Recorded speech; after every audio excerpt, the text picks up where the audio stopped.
Goodbye, Kawhi. The Spurs trade Kawhi Leonard and Danny Green to the Toronto Raptors.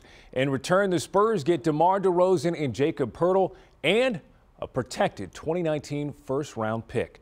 During the last few months, there's been a lot of speculation over whether Leonard would stay in San Antonio. He has reportedly expressed that he wants to be traded and does not feel comfortable with the Spurs anymore because of how they handled his leg injury.